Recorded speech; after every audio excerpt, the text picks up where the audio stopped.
To see how much information we can get without stressing them out is just really cool. Human hands handling wildlife. I can't believe how calm this bird is, considering I don't know it at all. It's never met me before. April Martin joined her colleagues with the National Aquarium as they spent their conservation day on a pontoon boat in the Patuxent River.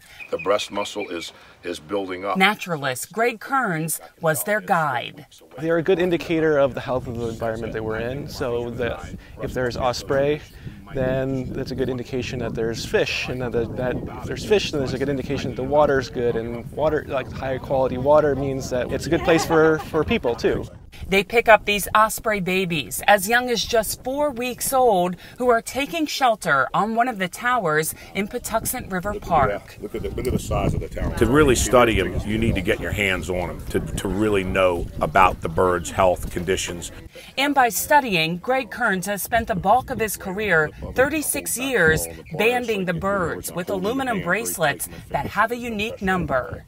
I've seen it grow from my predecessor, who got me started banding, from maybe 20 to 30 pairs to now there's more than 350 pairs on the river. Osprey are known as fish hawks. Their eyesight, much more keen than us humans, can spot fish and grab them with their talons. So it shows that the fish population is good, and maybe the water quality has improved somewhat also. But unlike us people, the osprey take flight at about 8 weeks. They make their parents empty nesters by 3 months and typically stay out on their own. We know that most of them winter in the northern half of South America. It can be Venezuela, Colombia, Ecuador, but mostly in Brazil, the Amazon area of Brazil. A 3,000-mile journey for the birds that return to the Chesapeake Bay area around March when it warms up and the fish are closer to the surface. In fact, Kearns says the nesting pairs often come back to their exact nesting site. Any chance I get to see the animals that we talk about up close is unbelievable. I've always tried to do that in my whole life. Fold the wings in like this, and hold the legs like with your, and hold them down low, not up near the chest area where you might squeeze their esophagus or their crop. They're placed headfirst into a plastic bag for about a minute and weighed as their number is marked into a notebook. Mom and Dad often circle above. It may look alarming, but Kearns says the birds are safe as long as they're handled by the pros. Well, I would hope that the images are compelling enough that it would cause people to